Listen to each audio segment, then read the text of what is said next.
Hello प्यारे बच्चा लोग, स्वागत है आपका इस अमेजिंग से प्लेटफॉर्म अमन केमिस्ट्री पर।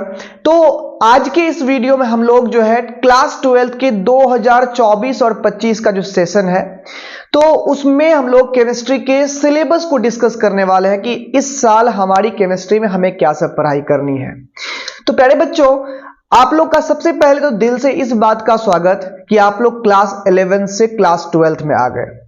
अब समस्या यहां पर दो बात आती है, समस्या नहीं, एक जो सवाल है पॉइंट, दो पॉइंट में डिवाइड कर रहे हैं हम।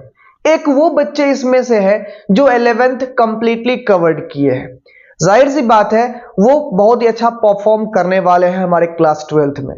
और दूसरे बच्चे ऐसे हैं जिन्होंने की क्लास 11th को मिस कर दिया, अब जिस भी कारण से लेकिन मिस कर दिया है। हो सकता है किसी और को मिस करने के चक्कर में जो है क्लास 11th को मिस कर दिया। बहुत सारी बातें होती है। अधिकतर बच्चे जो है क्लास 10th के बाद एक आजादी महसूस करते हैं और पता नहीं उसी आजादी में कब तक ऐसे खो जाते हैं कि क्लास 11th बीत जाता है, उनको पता भी नहीं चलता। तो ऐसा भी बहुत सारे बच्चे होंगे और लगभग मेरे ख्याल से 80% बच्चे ऐसे होंगे जिनके साथ ये हो चुका है। तो दोनों ही बातों का ख्याल रखते हुए हम लोग क्लास 12 के इस बैच को स्टार्ट करने वाले हैं आज से। तो यहां पर आप लोग जान लीजिए कि हमारे क्लास 12 में केमिस्ट्री में जो भी सिलेबस में चैप्टर्स हैं, कहीं न कहीं उनका कुछ ना कुछ हद तक जो कनेक्शन है वो 11th क्लास के साथ में होता ही है। तो हम लोग जो है हर एक चैप्टर को 11th क्लास के बेसिक पढ़ने के बाद ही हम लोग स्टार्ट करेंगे। मींस ये हो गया हमारा जो यहाँ का सिलेबस है, यानी कि अब जो हम लोग ये नया सेशन शुरू करने वाले हैं इस बैच में हम लोग जो है हर एक क्लास चैप्टर के स्टार्टिंग से पहले 11th के बेसिक्स, फिर चैप्टर थ्योरी, हर एक टॉपिक पर प्रैक्टिस प्रॉब्लम्स जो होंगे, PYQs होंगे, सारे के सारे टॉपिक वाइज आपको इस तरीके से सॉल्व करते हुए समझाएंगे कि आप लोग जो है शुरुआत से ही हर एक टॉपिक में मास्टर बनते जाओगे। ये मेरा प्रयास रहेगा। साथ तो आपको भी देना पड़ेगा, सेल्फ स्टडी करने की। अगर तुम लोग ऐसे ऑनलाइन क्लासेस समझोगे कि वीडियोस है भाई आज नहीं तो कल देख लेंगे, कल नहीं परसों देख लेंगे, तो जान लो यहां पर ऑनलाइन में बच्चे इसीलिए नहीं पढ़ पाते हैं क्योंकि उनको ये पता होता है कि वीडियोस तो है ही, रिकॉर्डेड तो है ही, क्या दिक्कत है, आज नहीं कल देख लेंगे, शाम में देख लेंगे, सुबह देख लेंगे। इस चक्कर में उनका बैकलॉग बढ़ते जाता है और बैकलॉग बाद में इतना पहाड़ बन जाता है कि फिर वो भूल जाते हैं, चलो भाई छोड़ो इस चैप्टर को, नेक्स्ट चैप्टर से अच्छी से तैयारी करेंगे। फिर वो नेक्स्ट कभी नहीं आता है। इतना याद रखो कि नेक्स्ट कभी नहीं आता है। आज ये वीडियो छोड़ रहे हो ना तो वो कभी कवर नहीं होगा, इतना याद रखना। बहुत सारे बच्चे ये सोचते हैं कि हम तो कर लेंगे सर, दूसरे बच्चे का क्या था, वो उन्होंने मेहनत नहीं करी, हम तो कर लेंगे। ऐसा नहीं प्यारे बच्चों, हमने भी लगभग 8 साल इसी में गवा दिया है स्टूडेंट्स का सुनते सुनते कि चलो भाई हम कर लेंगे, हमारे सीनियर्स ने क्या किया उनकी तरह गलती नहीं करेंगे, लेकिन अंततः वो भी वही गलती करते हैं। इसलिए आप लोगों को अगर लगता है कि आज नहीं ये कल कर लेंगे तो फिर कभी नहीं करोगे, जो करना है आज करना है, ठीक है। तो चलिए आज हम लोग केमिस्ट्री के बारे में जानना चाहते हैं कि केमिस्ट्री जो क्लास 12 की हमारी होगी उसमें हम लोग क्या क्या पढ़ेंगे और किस में कितने वेटेज रहेंगे, किस चैप्टर का क्या वेटेज होगा, कौन से चैप्टर बहुत ज्यादा इंपॉर्टेंट रोल प्ले करेंगे हमारे बोर्ड्स एग्जाम में, किससे जेई में ज्यादा मार्क्स आएंगे, नीट में किससे ज्यादा क्वेश्चंस रहेंगे, हम लोग सारे चीज को डिस्कस करेंगे। ध्यान से सुनिएगा, हम लोग का जो ये बैच रहेगा वो 11th 12th का तो रहेगा, लेकिन वो एक फाउंडेशन बैच भी रहेगा जिसके बदौलत आप लोग क्लास 12th के बाद जो टारगेट का एग्जाम दोगे वो टारगेट के लिए भी जो आप लोग को प्रिपेयर करना होगा, लगभग 60% प्रिपरेशन आपको यहां पर करा देंगे। हम तो 100% नहीं बोलेंगे क्योंकि उसके लिए अलग बैचेस बनाई जाएगी। फिलहाल इतना कहेंगे बोर्ड्स के साथ ऑलमोस्ट 60% आपको हम प्रिपेयर कर देंगे केमिस्ट्री में टारगेट एग्जाम्स के लिए, ठीक है। चलिए यहां पर हम लोग शुरुआत करते हैं प्यारे बच्चों। सबसे पहली बात है कि आप लोग 11th से अब 12th में आ रहे हैं तो इसके लिए आपका दिल से वेलकम, ठीक है। और हम लोग अब एक नई जर्नी स्टार्ट करने वाले हैं क्लास 12th की 2024-25 के सेशन के लिए, ठीक है। अब आपको तो इतना पता है कि हमारी केमिस्ट्री जो है वो 3 पार्ट्स में बटी हुई है। एक है फिजिकल केमिस्ट्री, एक है इनऑर्गेनिक केमिस्ट्री, एक है ऑर्गेनिक केमिस्ट्री। यहां से जो हमारा मेन सिलेबस जिससे हम लोग डिस्कस करते हैं वो होता है बुक एनसीईआरटी। जो रेफरेंस बुक होता है वो कौन सा होता है? एनसीईआरटी। इसके अलावा हमारे पास जो डीपीपी होते हैं, मटेरियल्स, स्टडी मटेरियल्स होते हैं, तो ये सब अलग से आप लोग पढ़ सकते हो, अलग से आप बना सकते हो। आप लोग के पास यहाँ पर कई सारी चीजें होंगी, कुछ हम देंगे, कुछ आपको खुद से प्रिपेयर करना है। हम क्या देंगे? हैंड रिटन नोट्स देंगे जो हम खुद लिखे हैं आपके लिए। वो नोट्स चैप्टर वाइज आपको प्रोवाइड कराते जाएंगे। दूसरी बात होगी क्या, जो डीपीपी होंगे वो आपको हम प्रिंटेड पीडीएफ फॉर्म में भी देंगे। तीसरी बात होगी क्या, जो सेल्फ स्टडी मटेरियल होता है, सेल्फ स्टडी मटेरियल, तो वो तो आपको हम प्रोवाइड कराएंगे। ठीक है, सेल्फ स्टडी मटेरियल आप अपना खुद का भी कहीं से भी लाके पढ़ाई कर सकते हो। और दूसरी सबसे इंपॉर्टेंट चीज होती है वो होता है सेल्फ नोट्स। सेल्फ नोट्स आपका 60 to 70% काम आसान कर देता है आपके पढ़ाई का। अगर टीचर्स के द्वारा प्रोवाइड किए गए मटेरियल्स से लोग पढ़ लेते 100%, तो मटेरियल्स मार्केट में हजारों की संख्या में अवेलेबल है। आज की डेट में एक से एक मटेरियल अवेलेबल है, लेकिन नहीं होता है। क्यों? क्योंकि जब तक तुम खुद से, खुद के लैंग्वेज में, खुद के हाथों से नोट्स तैयार नहीं करोगे, तब तक वो कॉन्सेप्ट 100% क्लियर नहीं होगा। और खुद का नोट्स ऐसा होता है ना कि अगर तुम आज बनाओगे तो आसान लगेगा, और एग्जाम के टाइम अगर तुम उसको रिवाइज भी करना चाहोगे तो वो बहुत ही आसानी से रिवीजन हो जाएगा, क्योंकि तुमको इतना कॉन्फिडेंस होगा कि तुम्हारा खुद का लिखा हुआ नोट्स है। ठीक है, तो ये सारी चीजें जरूरत होती है आपके पढ़ाई के लिए। ठीक है, तो इन बातों को जरूर ख्याल रखिएगा। कुछ हम देंगे और आपको जो तैयार करना है वो होगा सेल्फ नोट्स। अब बात करते हैं, तो हमारी एनसीईआरटी 11th क्लास की तरह 12th में भी 2 वॉल्यूम है। वॉल्यूम 1 में हमारा जो फिजिकल केमिस्ट्री है, इनऑर्गेनिक केमिस्ट्री, और वॉल्यूम 2 कंप्लीटली क्या है? ऑर्गेनिक केमिस्ट्री है। फिजिकल केमिस्ट्री वॉल्यूम 1 में है, इनऑर्गेनिक में वॉल्यूम 1 में है, और ऑर्गेनिक की बात करें तो वॉल्यूम 2 में है। अब फिजिकल की बात करें तो हमारे पास पुराने बुक में अगर हम लोग देखें तो टोटल दोनों वॉल्यूम मिलाकर के, मतलब तीनों ये पोर्शन मिलाकर के 16 चैप्टर थे 12th केमिस्ट्री में। लेकिन अब जो नया सिलेबस हमारा हो गया है, नई एनसीईआरटी आ गई है, इसमें टोटल 10 चैप्टर है। वॉल्यूम 1 में 5 चैप्टर और वॉल्यूम 2 ऑर्गेनिक केमिस्ट्री में 5 चैप्टर। ठीक है, वॉल्यूम 1 की बात करें तो फिजिकल केमिस्ट्री पहले स्टार्ट होती है। यहां पर देखिए चैप्टर्स को, तो फर्स्ट चैप्टर है आपका सॉल्यूशंस। फर्स्ट चैप्टर क्या है? सॉल्यूशंस। अब सॉल्यूशंस चैप्टर में हम लोग जो है किस तरह के सॉल्यूशंस का स्टडी करते हैं, तो आपको दिख रहा होगा कुछ ऐसा ही सॉल्यूशंस कई सारी तरह के होते हैं। एक न्यूमेरिकल है, उसका भी सॉल्यूशन होता है। वो सॉल्यूशन नहीं, उसका नाम, उसका मतलब होता है हल करना। ठीक है, सॉल्यूशंस का मतलब यहां पर मिक्सचर से है। तो हम लोग मिक्सचर्स में होमोजीनियस मिक्सचर्स की स्टडी करेंगे, उसी को सॉल्यूशन बोलते हैं।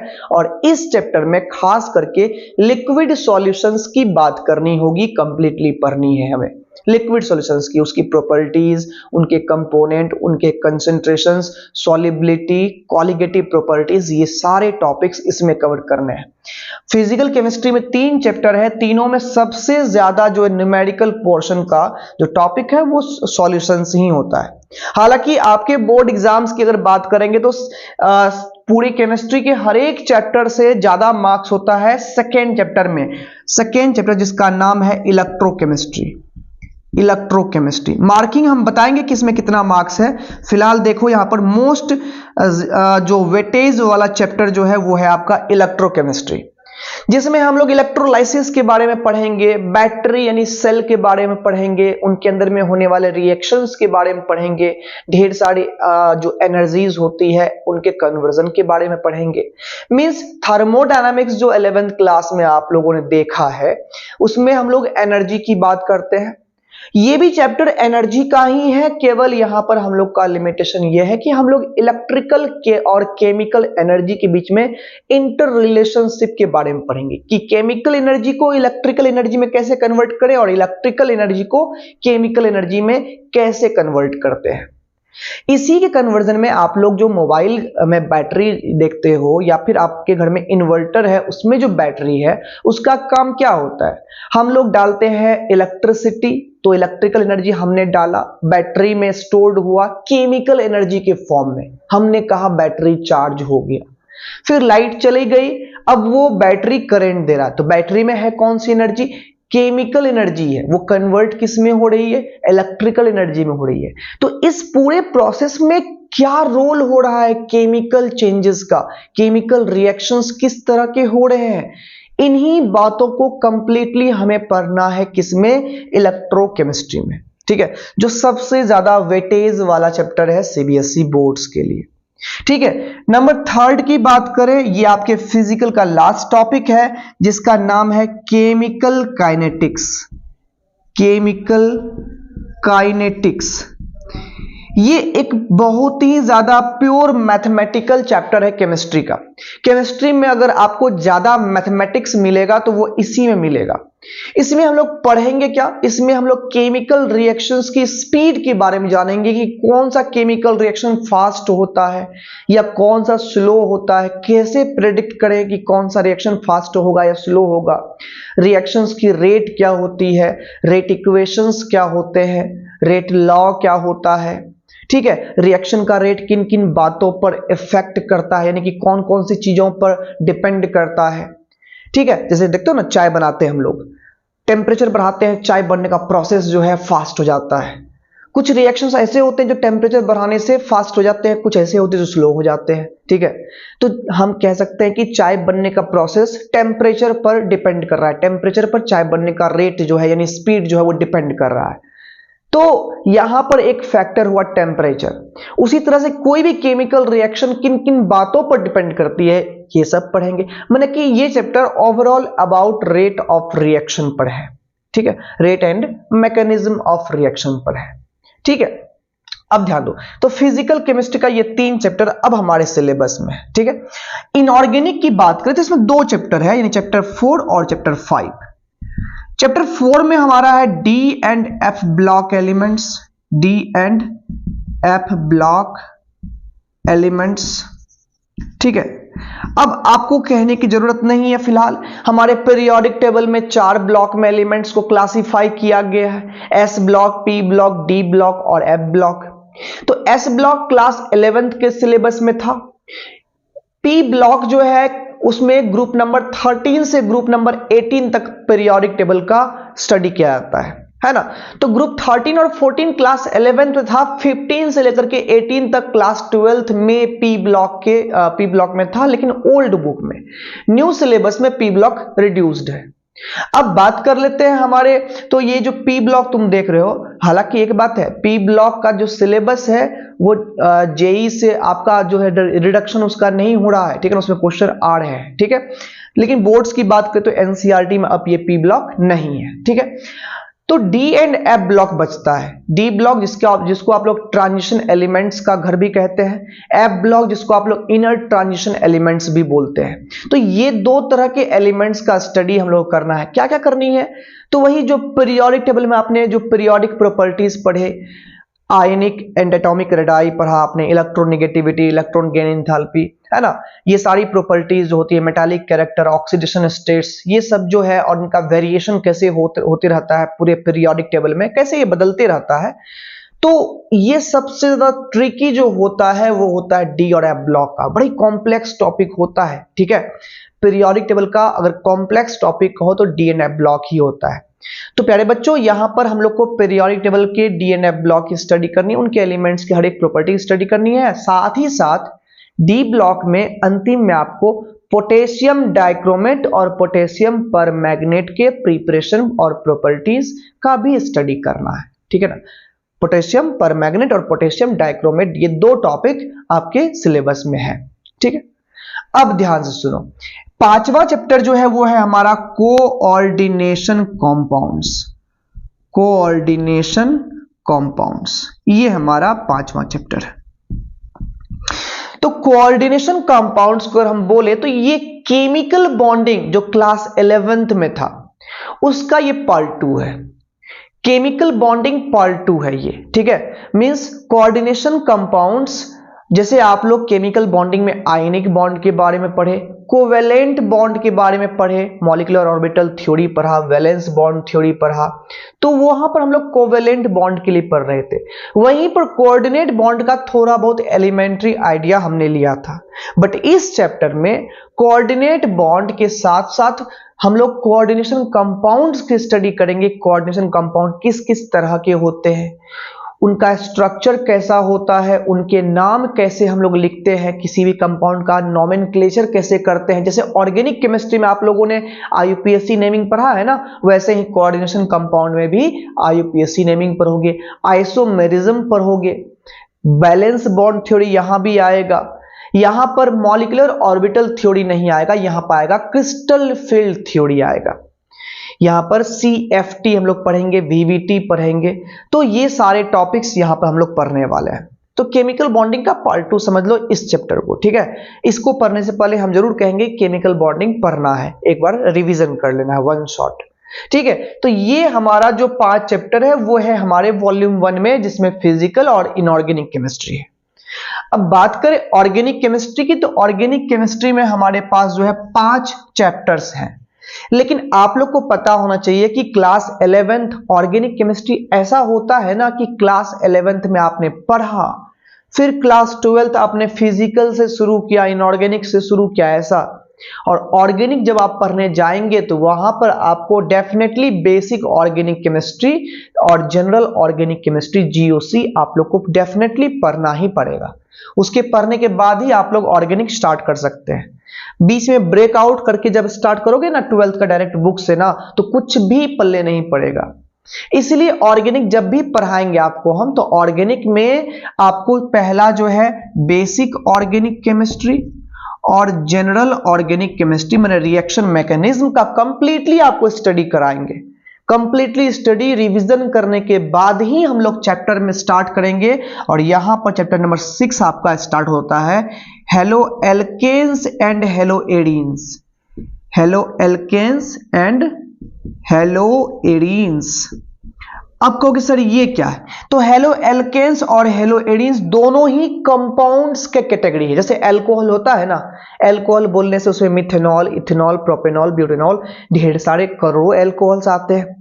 उसी तरह से हेलो एल्केन्स और हेलो एडीन्स भी कंपाउंड्स का ग्रुप को बोलते हैं, फैमिली है एक पर्टिकुलर कंपाउंड का।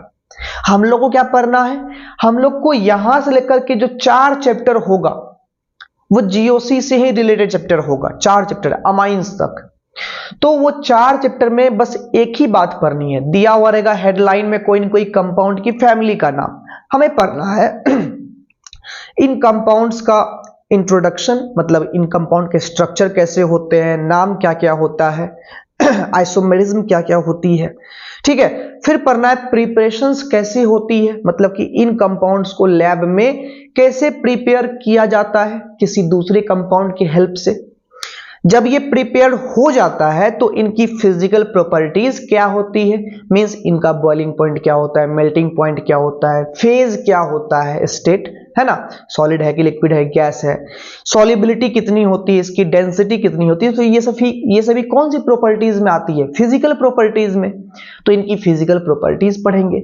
फिर इनकी केमिकल प्रॉपर्टीज भी पढ़ेंगे, मतलब केमिकल रिएक्शंस कि हेलो अल्केन्स बना हुआ है मेरे पास, तो इससे हम क्या क्या बना सकते हैं, इसमें कुछ और मिलाएंगे तो क्या बन जाएगा। तो फिजिकल और केमिकल प्रॉपर्टीज पढ़ेंगे, अंत में यूज भी पढ़ेंगे। ये चीज टोटल 4 चैप्टर में कवर करनी है। एक इसमें, 7वां इसमें है। 7वां है आपका alcohols, phenols and ether. Alcohols, phenols और ईथर, इसमें 3 कैटेगरी कंपाउंड्स है, सेम स्टडी करनी है। 8वां है हमारा aldehyde, ketones and carboxylic acid. Carboxylic acid, ठीक है। ये चैप्टर आपका ऑर्गेनिक में सबसे बड़ा चैप्टर है, ये एल्डिहाइड, कीटोन्स और कार्बोक्सिलिक एसिड। इसमें जो रिएक्शंस है वो बहुत सारे हैं, ठीक है ना। इसमें आप लोग को एक बात तो है, जो आप लोग यहां पढ़ोगे तो हर एक जो टेक्निक जो होगा, हम अपने लाइफ का जितना भी हमने टेक्निक बनाया है इस वीडियो में, यानी कि आपके जो लेक्चर्स स्टार्ट होंगे हर एक थ्योरी में, हर टेक्निक आपको अप्लाई करके हम देते जाएंगे, ताकि आप लोग खुद भी ट्रिक देख सको। क्योंकि केमिस्ट्री को पढ़ना एक होता है हार्ड वर्क, एक होता है स्मार्ट वर्क। अगर केवल हार्ड वर्क करोगे तो भी थोड़ी सी दिक्कत होगी, केवल स्मार्ट वर्क करोगे तो भी दिक्कत होगी। हार्ड वर्क आप करेंगे, स्मार्ट वर्क कैसे करना ये हम आपको बताएंगे डेफिनेटली। अब अगर हम यहां से स्टार्ट किए हैं तो आप लोग कहीं के भी आप लोग लेक्चर्स देखते हो, लेकिन यहां के जरूर देखना। इतना गारंटी देते हैं कि आप लोग कहीं से देख करके पढ़ लोगे, ये बात सही है, लेकिन इतना गारंटी देते हैं कि अगर यहां से पढ़ के नहीं सीख पाए तो कहीं से पढ़ के नहीं सीख पाओगे। इसको गुमान या घमंड नहीं समझना है, इसमें इतनी एक्सपीरियंस दिया हुआ है, क्योंकि हमने ऑलमोस्ट जितने से आप पढ़ाई कर रहे हैं हमने सबके वीडियोस देखे हैं। ठीक है, चलिए स्टार्ट करते हैं हम लोग यहां पर। तो 8वां चैप्टर ये है। अब देखो यहां पर 9वां चैप्टर जो है वो है आपका अमाइंस। ठीक है, ये जो 4 चैप्टर है वो जीओसी बेस्ड है, यानी कि रिएक्शन मैकेनिज्म पर ये बेस्ड है। 10वां चैप्टर जो है वो बायोलॉजिकल चैप्टर है। 11th क्लास के बायोलॉजी में भी ये है, 12th क्लास के केमिस्ट्री में दिया गया है जो है बायोमोलिक्यूल्स। बायोमोलिक्यूल्स, इसमें वही बायोमोलिक्यूल्स में क्या क्या आते हैं, बायोमोलिक्यूल्स कहते हैं किसको है, तो बायोमोलिक्यूल्स सिंपल सी बात है, हम लोग जानते हैं कि पूरा बॉडी पार्ट्स जो है वो टिश्यूज से बना होता है, टिश्यूज सेल से बने होते हैं, और हम लोग सेल को सबसे छोटा कंपोनेंट मानते हैं अपने बॉडी का, मानते हैं ना। तो सेल भी कुछ छोटे छोटे और भी ज्यादा कंपोनेंट से बना होता है। उस छोटे छोटे चीजों को डिवाइड किया गया है कुछ पार्ट्स में, carbohydrates, vitamin, proteins, fats, nucleic acids, lipids, ये सब जो होते हैं वो कंबाइंडली बायोमोलिक्यूल्स कहलाते हैं। यूं कहे कि बायोमोलिक्यूल से सेल बनता है, सेल से टिश्यू, टिश्यू से बॉडी पार्ट्स, बॉडी पार्ट से एक बॉडी तैयार हो जाता है। ठीक है, तो ये टोटल हमारा 10 चैप्टर का सिलेबस है केमिस्ट्री का। अब अगर हम मार्किंग स्कीम की बात करें तो वो भी चलो बताते हैं कि मार्किंग स्कीम क्या है। तो पहले अगर हम फिजिकल केमिस्ट्री की बात करें तो सॉल्यूशन से आपको मिलते हैं 7 मार्क्स। ठीक है, सॉल्यूशन से 7 मार्क्स हैं। इलेक्ट्रोकेमिस्ट्री से हमने कहा था ये ज्यादा वेटेज का है, 9 मार्क्स का है ये। केमिकल काइनेटिक्स से भी 7 मार्क्स है, लेकिन सीबीएसई बोर्ड स्पष्ट कहता है कि देखो जाहिर सी बात है, जब किसी कम मार्क्स कंटेनिंग चैप्टर वाले से लॉन्ग क्वेश्चन अगर आ जाता है बोर्ड्स में तो जाहिर सी बात है उनका मार्क्स दूसरे से काट के ले लिया जाता है। मीन्स अगर ये 7 मार्क्स का है तो हो सकता है ये 9 मार्क्स के हो जाए, यही 7 मार्क्स का हो जाए। ठीक है ना, अगर लॉन्ग क्वेश्चन इससे आ गए तो यही इसी का वेटेज और बढ़ जाएगा। तो ये मार्क्स फ्लक्चुएट होते रहते हैं। ठीक है, ये ऑफिशियल इतना का अनाउंसमेंट है, जरूरी नहीं कि एग्जाम में इतने ही मार्क्स के रहे। ठीक है ना, अब आगे बढ़ते हैं हम लोग। तो डी एंड एफ ब्लॉक अगर चैप्टर की बात करें तो इसमें भी जो वेटेज है वो है 7 मार्क्स का। कोऑर्डिनेशन कंपाउंड की बात करें तो इसका वेटेज है 6 मार्क्स का, लेकिन इसमें भी वही बात, फ्लक्चुएशन, जैसे इसमें कम मार्क्स है ना, अगर इससे लॉन्ग क्वेश्चंस आ गए, शॉर्ट्स भी कुछ आ गए, तो यानी कि यहां से अगर वेटेज बढ़ता है तो इसका वेटेज इनमें से किसी से काट करके दे दिया जाएगा। ठीक है ना, अब अगर हम यहां पर देखें हेलो एल्केन्स, हेलोरिन की बात करें तो इसका वेटेज है 6 मार्क्स का। एल्कोहल्स, फिनॉल्स की बात करें तो 6 मार्क्स का ही है। ठीक है, aldehyde, ketones and carboxylic acid, जैसा कि हमने बताया था कि ऑर्गेनिक केमिस्ट्री का सबसे ज्यादा बड़ा चैप्टर यही है, तो इसका वेटेज होता है 8 मार्क्स का। कितना? 8 मार्क्स का। अमाइंस की बात करें तो इसका वेटेज है आपका 6 मार्क्स का, और बायोमोलिक्यूल्स का जो वेटेज है वो कितना का है? 7 मार्क्स का है। तो टोटल मिलाकर के जो आपकी केमिस्ट्री है वो केमिस्ट्री में आपका जो थ्योरी पोर्शन है उसके मार्क्स टोटल हो जाते हैं 70। अब इसमें से भी बात यह है कि सर न्यूमेरिकल कितना का रहेगा और थियोरिटिकल क्वेश्चन जो होगा लाइक डेरिवेशंस हो गया, लाइक आपका जो स्किल होता है डेफिनेशन का स्किल आपसे ले लेगा कि डेफिनेशन कैसा किसका होना चाहिए, फॉर्मूला पूछ दिया गया, तो कुछ भी जो होता है ऑब्जेक्टिव्स हो गए, ठीक है ना, शॉर्ट आंसर्स हो गए। तो आंसर रिप्रेजेंटेटिंग स्किल्स अगर बात करेंगे तो जो रेशियो है वो रेशियो इसमें न्यूमेरिकल का जो रेशियो है, न्यूमेरिकल मतलब मैथमेटिकल प्रॉब्लम्स आपको सॉल्व करने के लिए मिलेंगे अराउंड 21 मार्क्स के मिलेंगे, 21 मार्क्स के इससे रहेंगे। ठीक है ना, इससे 2-3 मार्क्स फ्लक्चुएट हो सकता है। और जो थ्योरी का पोर्शन रहेगा, यानी कि आपको राइटिंग स्किल पर जो या जो आपका एनालाइजिंग स्किल क्या होता है, एनालाइज कैसे करते हैं क्वेश्चन को, उसको रिप्रेजेंट कैसे करते हैं क्वेश्चन को, ये अगर रहता है तो आपके बचे हुए जो 49 मार्क्स है वो इसमें आपके आ जाएंगे। ऑलमोस्ट कहो तो 60-40% का रेशियो रहता है न्यूमेरिकल और थ्योरेटिकल क्वेश्चन पर। तो इसको आप समझ गए, ठीक है ना। बाद बाकी जो 30 मार्क्स है वो किस पर है, प्रैक्टिकल पर है। किस पर?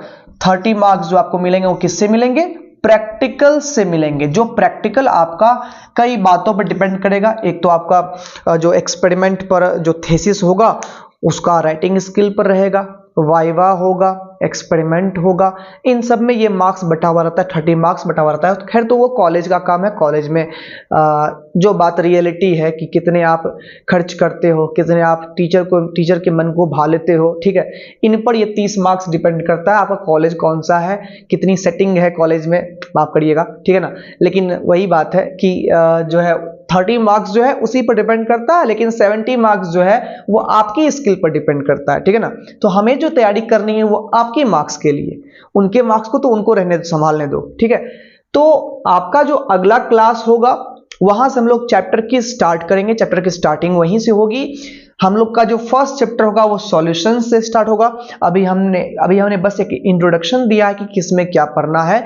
चैप्टर की स्टार्टिंग आपका एक फ्रेश वीडियो से होगी, तो डेफिनेटली आप लोग जो है एकदम बने रहे चैनल के साथ में, अपने दोस्तों को भी शेयर करें, सब्सक्राइब जरूर कर ले, ठीक है, ताकि जब भी वीडियो का टाइमिंग फिक्स हो जाएगा। जैसे कि पहला वीडियो हमारा आएगा जिस टाइम में, यानी कि लगभग अराउंड शाम के 7 बजे जो है पर डे आपको एक वीडियो रिसीव होगा, लाइक आपके ऑफलाइन क्लासेस की तरह।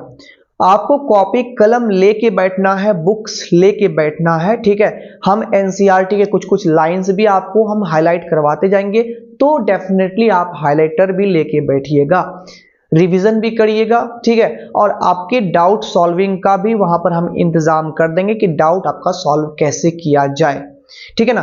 तो डाउट भी सॉल्व हम ही करेंगे, हमारा कोई स्टाफ नहीं करेगा। ऐसा यहां पर नहीं मिलेगा कि हम थ्योरी पढ़े अमन सर से, डाउट क्लियर करें किसी और से, तो ऐसा नहीं होगा। डाउट भी हम ही क्लियर करेंगे, हमारी थ्योरी में डाउट होगा, डाउट क्लियरेंस हम ही करेंगे, ठीक है। तो प्यारे बच्चों, आज के क्लास को हम लोग यही एंड करते हैं। आज का जो ये वीडियो है वो आपके लिए इंफॉर्मेशनल वीडियो ही था, सिलेबस का इंफॉर्मेशन हमने आपको दिया। और जो हमारा जो चैप्टर स्टार्ट होगा वो नेक्स्ट डे से स्टार्ट होगा, वो शाम के 7 बजे एकदम स्टार्ट हो जाएगी चैप्टर।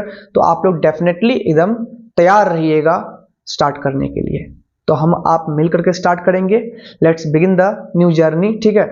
और उम्मीद करते हैं कि जरूर अपना रिएक्शन भी देते रहोगे कि सर ये वीडियो कैसा लग रहा है, क्या है, नहीं है, क्या कमी है, सब कुछ करते जाना, क्योंकि हम अपने लाइफ का फुल एक्सपीरियंस जो है वो आपको समर्पित करने वाले हैं, देने वाले हैं इस आपके जो न्यू सेशन होंगे उसके वीडियोस में। ये आप लोग वीडियो देख करके ही समझ जाओगे, ठीक है।